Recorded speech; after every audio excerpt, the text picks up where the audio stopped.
guys, Rika here, and today I bring you threats to Tyria 2. I'm at Earthshake Waypoint in Frostgorge Sound for the Claw of Jormag. As I did with threats to Tyria 1, I'm doing the threat preparation at the same time. The pre-events that will spawn the Claw of Jormag start at 30 after the hour. All of these events will occur northwest from the waypoint. At 30 minutes after the hour, dragon crystals are going to spawn and ice brood are going to come out of those dragon crystals. When the event begins, you'll see 4 areas on the map where you have to destroy the dragon crystals in the center. Once those 4 are destroyed, head back over to this packed area and there will be one final dragon crystal that will spawn that you'll have to destroy. This area is generally where people wait for the Claw of Jormag events to start, and of course they usually set down some nice food and other goodies. These icy areas on the map nearby will be the battle arenas when you fight the dragon. If you don't have the Earthshake waypoint and you don't see a group in LFG, there are waypoints nearby that are usually uncontested. Alternatively, you can get to Frostgorge Sound from the northeast corner of Wayfarer Foothills. Also, if you need icy runestones, the vendor here that's accessible outside of the meta is the one that sells those. The pre-event is about to start and I'm getting in position. The dragon crystal will sort of fall out of the sky as the dragon champion flies overhead. You can kill the ice bird around the crystal, but you only have to kill the crystal. Once you've finished with one, look at the map and see if any of the other 4 is still up.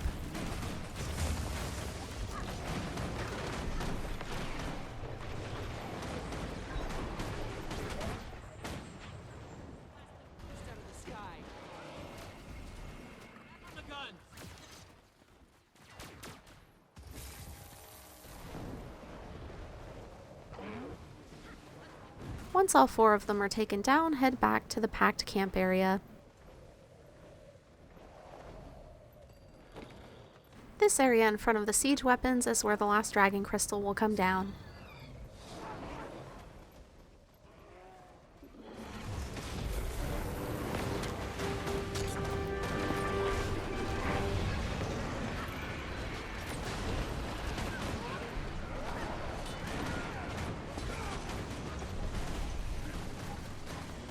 Taking down the last dragon crystal is going to draw in the Claw of Jormag. When he descends, he's going to create an ice wall. The ice wall creates an area effect that will kill you very quickly. A lot of people use their siege turtles because they're really good for damaging the ice wall. What you want to do is use any kind of CC that you have to bring it down. If you don't have a siege turtle, you can get on someone else's siege turtle as a rider and use the #1 skill to damage the ice wall. Teamwork, baby! The turtle siege or #1 skill cannot be used when you're too close, so you have to make sure that you aim it carefully. If you choose to sit on a sky scale or any other mount, you are going to take some serious AoE damage even if you're in the air. In other words, get into the turtle pile. It's nice and toasty in here. Here comes Jormag's champion and people are about to die. Remember, take down the ice wall first because if you stand there and try to DPS the dragon, you're going to die very quickly.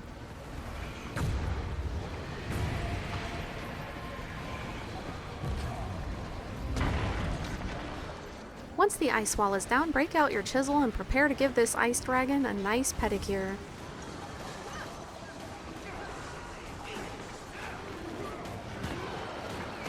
You must like pain.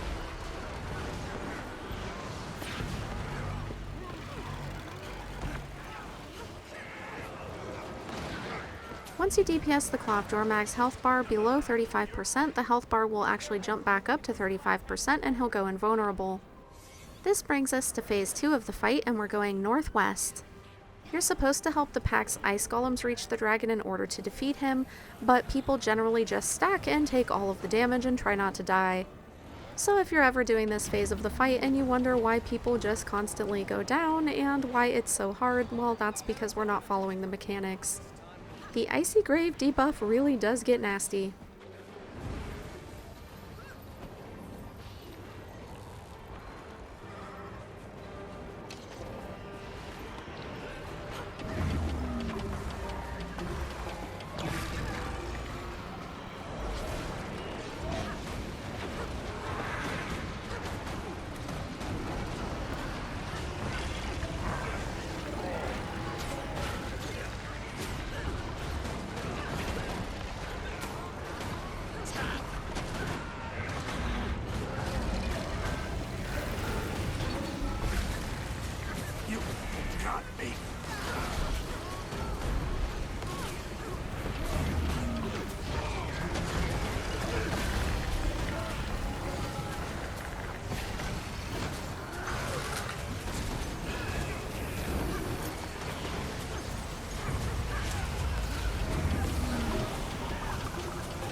It's over.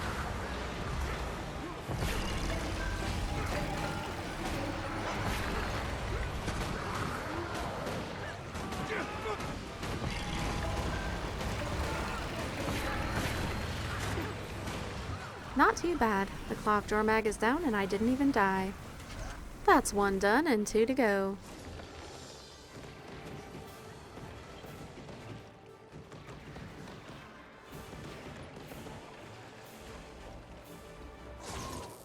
I am at the Lowland Burns waypoint in Blazeridge Steps for the Shatterer. The Shatterer and Tequatl the Sunless often share event times, so make sure that you check those very closely. The two pre-events for the Shatterer will start at the top of the hour to the southeast and southwest. The event to the southwest is an escort, and the one to the southeast requires that you gather siege weapon pieces. Since the Shatterer often shares event times with Tequatl the Sunless, I would recommend doing Tequatl the Sunless at reset time if you're online. At the top of the hour, check your map to the southwest and the southeast for the two pre-events. The escort can be done easily with 1 or 2 people, and the siege weapon pieces can be gathered pretty quickly, but it does require 50 pieces total. If these pre-events are not done, the Shatterer is not going to show up. A lot of new people don't know that there are pre-events for this, so I usually just point that out to them. When the event starts, there are going to be siege weapon pieces on the ground, but the ghosts that have the little wheels above their heads are going to drop multiple siege weapon pieces, so you want to kill those guys.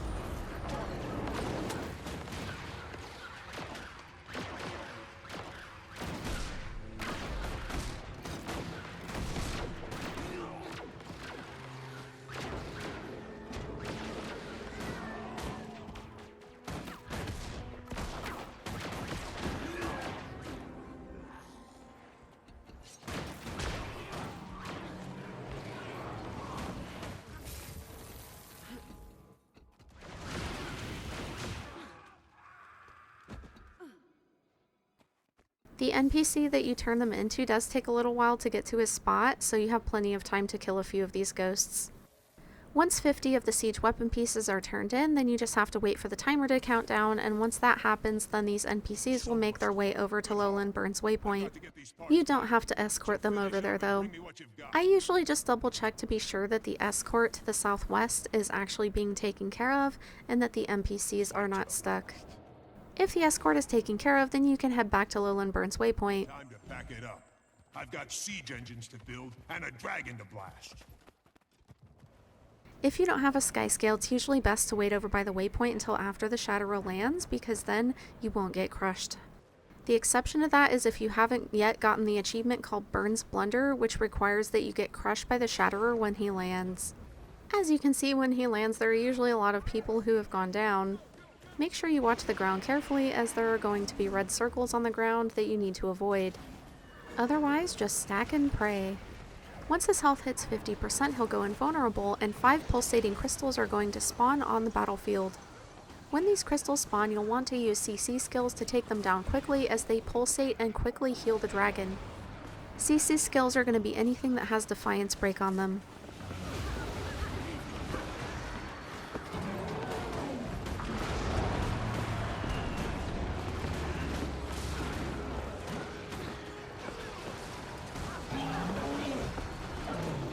And excuse me, that is well below 50%. So if you look around, you should see these purple crystals sticking out of the ground, and if you have a hard time seeing them, you should look for the lightning that is coming from the dragon and going toward a crystal. If you have a portable way station, those skills are very useful for this, which of course I forgot to use.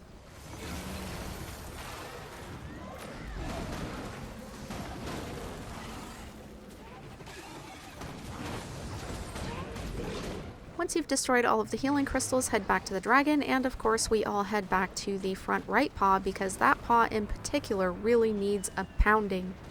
Watch out for the circles on the ground, and keep an eye out for that Defiance bar, because it usually does pop up after his round of crystals. And there you go. He was just so outnumbered that his Defiance bar didn't even matter. That's 2 down and 1 to go. This one was unfortunately going at the same time as Tequatl, so I have to wait. Or do I?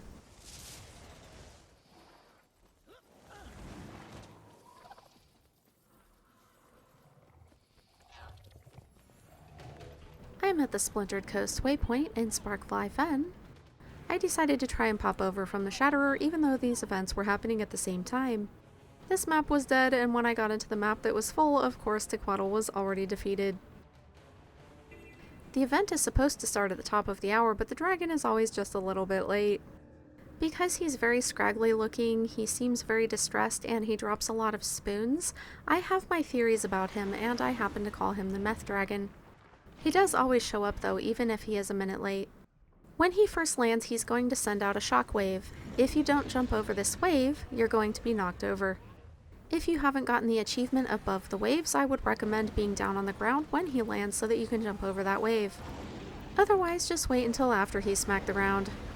Tequatl spawns fingers that try to fling you around. He's going to put down ground circles that are very bad and you should try to avoid them, and he's also going to spit things out of his mouth that are going to knock you over. He also periodically raises up his foot and then smacks it down, causing a wave. If you're having a hard time avoiding all of this bad, I would recommend going over to the turrets on the shoreline and helping with those. Tequatl goes through phases at every 25% of his HP. Once you take him down by 25%, he'll go invulnerable, he'll smack the water and create a wave, and then he'll fly off. During these phases, you have to scatter to 4 different locations to protect the batteries.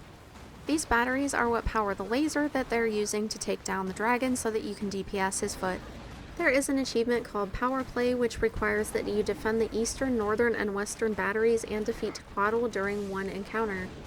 This is easy to do as long as you know where you're going and which one you already did.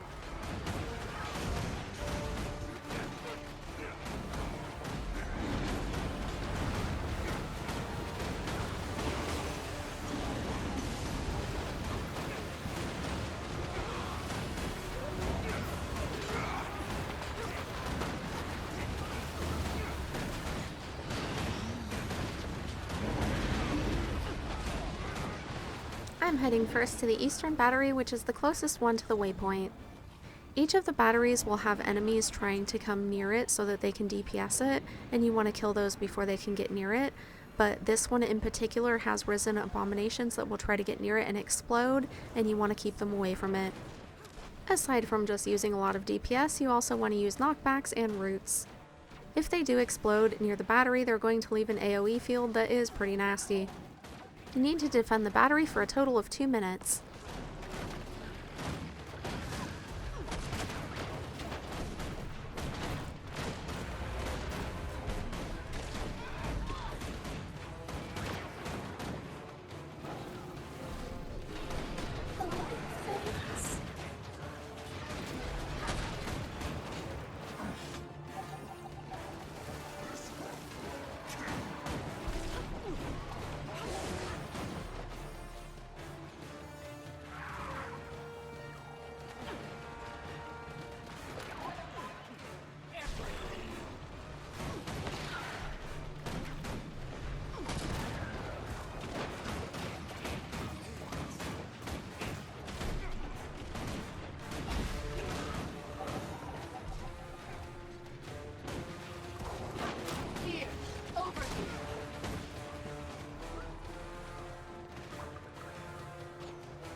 As long as the health of the battery's okay, you can return with about 10 seconds to go.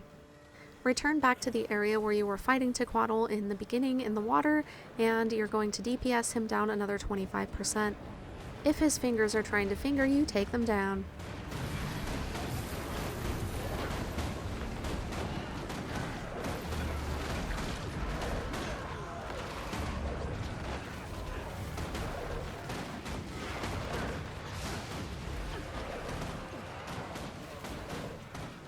This time I'm headed for the northern battery. At this battery you don't have the risen abominations, instead you have grub holes and you need to stomp them. You'll have the regular waves of Risen as well, and you can DPS those in between the waves of grubs.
Now it's time to return and DPS him down to 25%.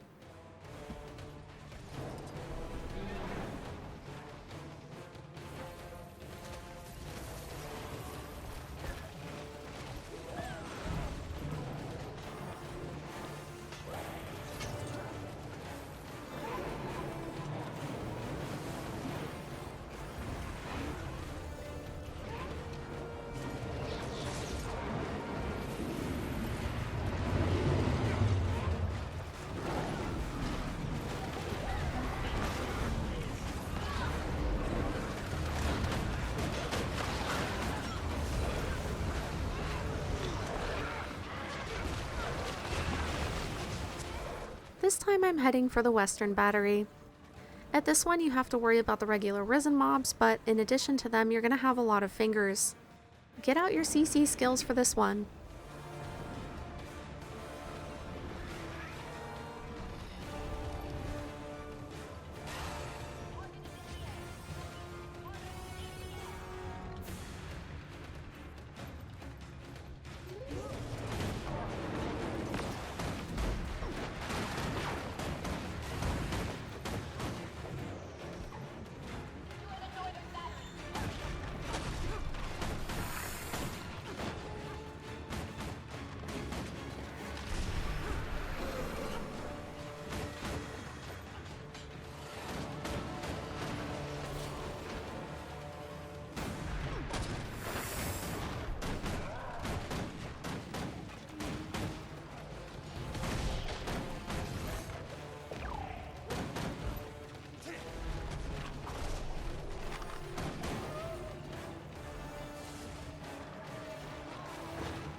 And now to return for the last time.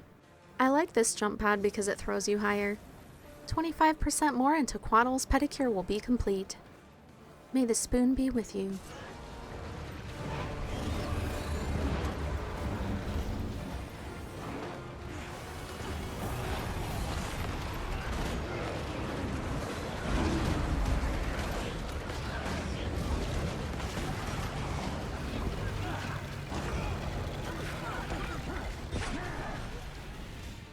That finishes out threats to Tyria 2. What do you guys think? Was this harder than last week? It took me longer to complete because of the timers, but we did only have 3 world bosses this time.